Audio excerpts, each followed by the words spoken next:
Nakadapo ang dalawa. Ginawa niya ng dapuhan yung balikat ko. Yan na yung mga baby noon, guys. Malaki na.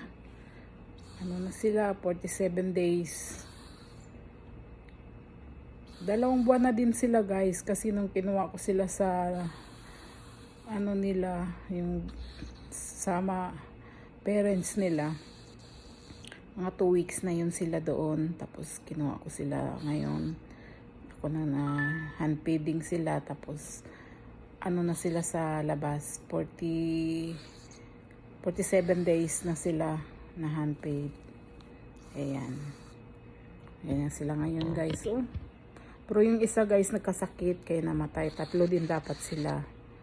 Kaya yan. Nagkaroon ng, hindi ko lang alam, nahulog o ano. Kasi nagkaroon ng dugo ang tiyan. Parang nag-bleeding. Ayan, guys. Yung dalawang malaki na sila. Lumilipad na yan. Nag-aaral na maglipad. Cute, cute. May mga balahibo na. May pakpak na. Pero dede pa rin. Dumidede pa rin sila. Halika na. Halika na. Aray ko. Sakit. Ang mga kukong. Sakit. Lala. Halika na, Lala. Halika na, Lala.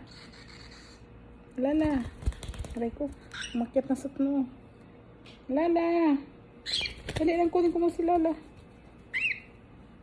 Aray ko. Ayan, guys. Ganyan siya. Ang kulit, guys. Ang kulit na niya. Ay! Ang kulit na. Aray ko. Ay!